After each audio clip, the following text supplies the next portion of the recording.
Welcome in then to the latest edition of Extra Time. Thank you. It's all loads of tweets today, most about penalties and handballs and VAR. Shaka is here, as is Frank and Nedum. I'm sure, like most, people got a bit distracted during the Chelsea United game. Shaka, I caught you trying to buy some exercise equipment. I don't know what you're talking about, Dan. Definitely. Some sort of step, weight. I have no idea what you're doing. I was fully focused on the action at hand. What were you buying? I was fully focused on the action at hand. It's all right if you're looking to get yourself... 54 now, you're trying to obviously... I was fully focused on the action at hand, Dan. Nathan, what did you do to entertain yourself during the game? I had a little sleep, to be honest. Oh, yes! That's the way to do it. Frank, you just be sending sweary WhatsApp messages. Yeah, well, I didn't, but I wanted to, and I know you never answer, so I stopped doing that. But I was yelling at the players. Yeah, I was yelling at the players because I wanted them to go forward, and I was very, very upset because yeah, it was boring. So, Nedum. But I didn't do anything special. I was in my on my chair. Oh. A nice chair. Nedum, Bale and Alli back in form, 2 back-to-back comprehensive wins, clean sheets, and Leicester City with piles of injuries. Is there any chance for Spurs to finish in the top 4? Yeah, there's always a chance. There is always a chance. Whether or not they can be consistent enough is a different matter. I think with the front line that they have, they're always going to be in with a chance of winning any game. But there's a reason why they are where they're at right now, and it hasn't necessarily just been injuries. So for me, there is a chance, there is hope, but sometimes it's the hope that kills you. Right, what a lot of cliches. Will they finish in the top 4, Nedum?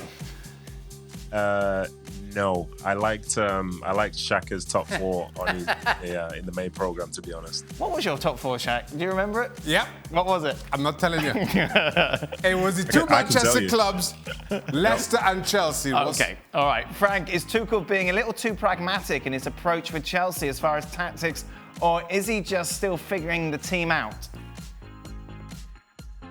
He's still figuring the team out. I think he hasn't got the right setup right now, and he's still seeking for who's going to be the best at front. You know, we saw Ziyech today playing more central, where I really think that he can serve the others being on the right side, like Mahrez for Manchester City. So if defensively Chelsea is really spot on, and I think Tuchel worked very well with that. Offensively, we still have the same problem that we had with Frank.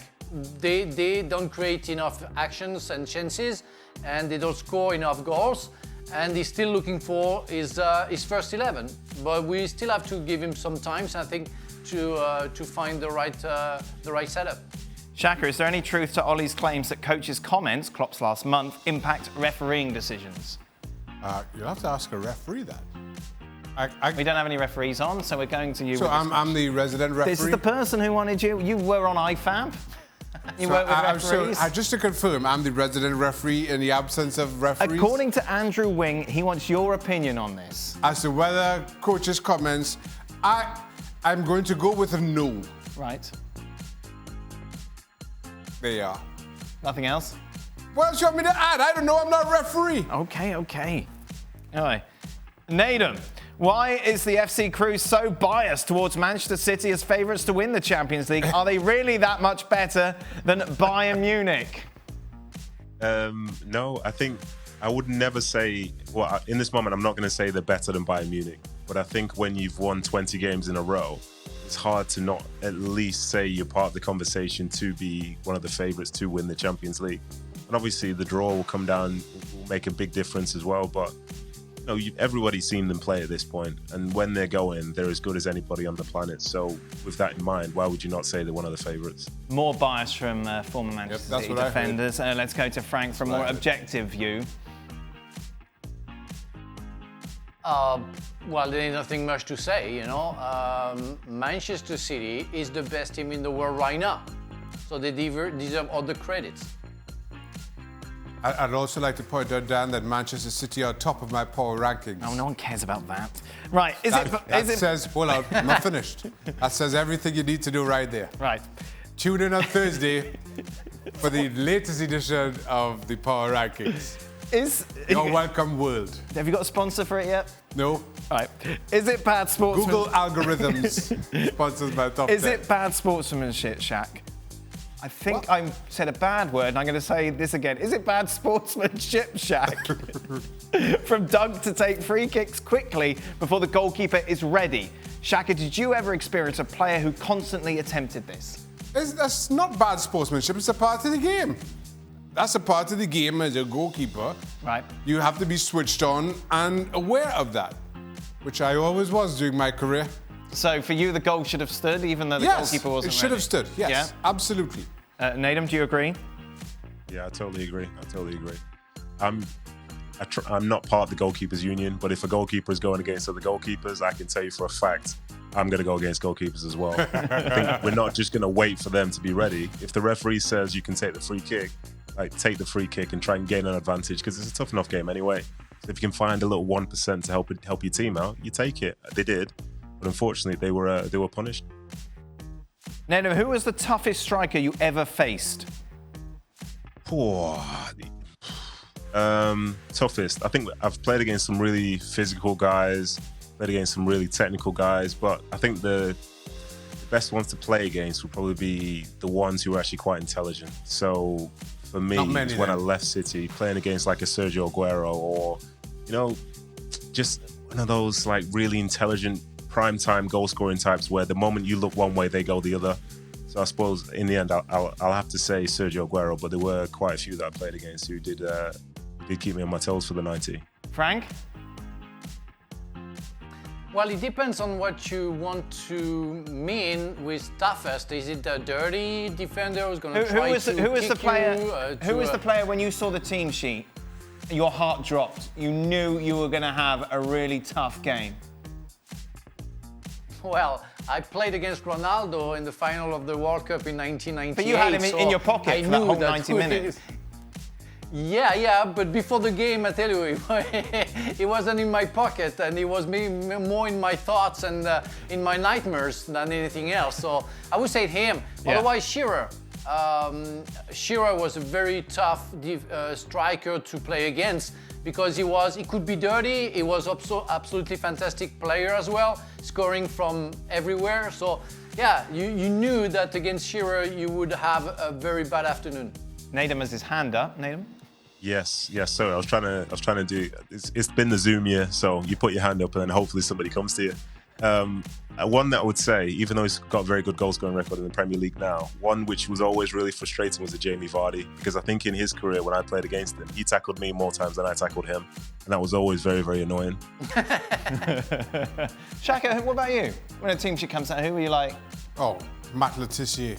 Because you didn't know what was going to happen. Yeah, he's the biggest nightmare to me during my own. I couldn't tell what he was doing. He could chip it, he could drill it, he could do whatever he wanted with exactly the same backlift. So I couldn't read him, could never figure him out. Why do we sometimes see... But Shaka, Mathieu Le Tissier for me wasn't a striker. He was more a number 10 than a number 9. I'm not good at numbers, Frank. It was just a general question, Frank, that I was taking on from the initial question. Frank takes this extra time very seriously. Very literal. Yes, he's a very, very extra time. He's sure not so much, but extra time. It's from his acting ways. If you tell him this is what it's going to be, then he's in character. He's thinking about strikers. He can't think out of the box. Improv, Frank. Exactly. It's a question. I'm answering to. I try to answer precisely to every question that Thomas is asking me. Yeah, no, I appreciate that, Frank.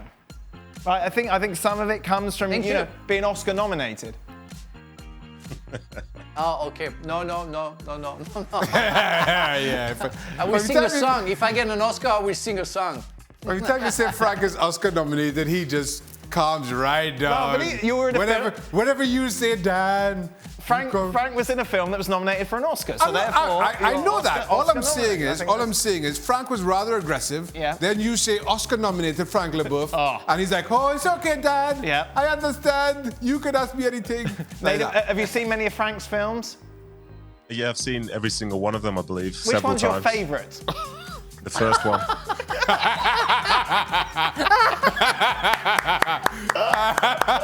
Well, Well done, Nedum. You're very good. Oh, goodness me, right. Where are we finishing with here? Why do we sometimes see 11-men teams struggle to score against a 10-man team despite having the numerical advantage, Frank? Well, it's quite normal. I remember playing 4 against 11, well, plus the goalkeeper, so 5 against 11 at training ground for like half an hour. And we have Alli, Zola, Di Matteo, Wise, Mark Hughes, all the big players. They couldn't score a goal for half an hour. Wow. Because if you all together, you can keep the clean sheet. And if you have a good goalkeeper. We had a good goalkeeper. We didn't have Xhaka Islam, but we had a good goalkeeper. This doesn't sound like a true story, Frank. For half an hour, it was 11 against 4 and they couldn't score. It was Peter checking goal, that's true. why. Because if Xhaka can explain to you, if you stick together, you drop. Of course, you have to drop. You're not too far away from the net. You stay at the edge of the 16-yard box. And I tell you, it's going to be a nightmare for 11 guys to score against 5 guys. It's possible. Oh, there you go. Yeah. You learned something new today. There you are. You learned something new today, Dan. What did I learn? That is hard. I learned that you're looking for exercise equipment. That is hard to score against 4 men. That is it. Thank you very much, guys. ESPN FC back on your screens tomorrow. Real Madrid in action against Real Sociedad. We'll be talking about that game and, of course, a lot more. Well, thank you very much for watching ESPN on YouTube. For more sports highlights and analysis, be sure to download the ESPN app. And for live streaming, premium content, and let's not forget as well, ESPN FC 7 days a week. Subscribe to ESPN Plus.